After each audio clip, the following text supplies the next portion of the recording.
Changing your primary email on HotForex is a straightforward process. Follow these steps to update your email address successfully. Step 1. Log into your account. Visit the HotForex website and log into your trading account using your current credentials. Step 2. Access account settings. Once logged in, navigate to the account settings section. This is usually found in the user profile or account management area. Step 3. Locate email preferences. Don't continue before doing this. A lot of online accounts end up exposed in breaches without people even realizing it. Use this rope to constantly monitor your email and accounts and get alerted immediately if your information gets leaked online. It scans billions of breached records 24/7 in the background. And honestly, for a few dollars a month, it's something everybody should probably have. Link in the description.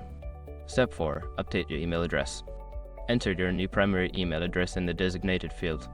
Make sure to double check for any typos to ensure accuracy. Step 5. Confirm the change. After entering your new email, save the changes. You may receive a confirmation email at your new address.